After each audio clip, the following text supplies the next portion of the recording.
Welcome to the slop farm. Enjoy the video. You begin by cutting power and confirming the circuit is dead. That protects you and the device. Next, remove the old fixture, expose the supply wires, and strip 1/2 of insulation. Once done, compare the sensor's labeled wires to the supply: hot to hot, neutral to neutral, ground to ground. Make sure to remove any loose strands and twist conductors together before using a wire nut. This creates a solid electrical connection and prevents intermittent faults. You now make the detailed connections. Firmly twist the sensors hot onto the supply hot, then add a pigtail if the box feeds multiple fixtures. Connect the sensor neutral to the circuit neutrals. This completes the return path so the sensor can draw its small standby current. Secure the ground to the box and sensor, because grounding prevents shocks and ensures code compliance.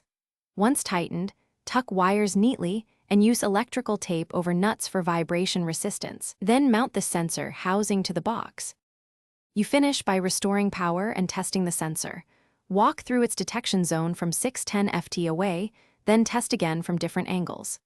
If the light works, adjust sensitivity, time delay, and lux so it behaves as desired. These settings control when and how long the light stays on.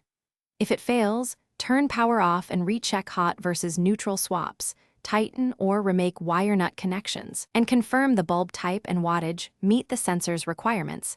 This resolves most issues. Thanks for watching. Consider subscribing if we helped you today.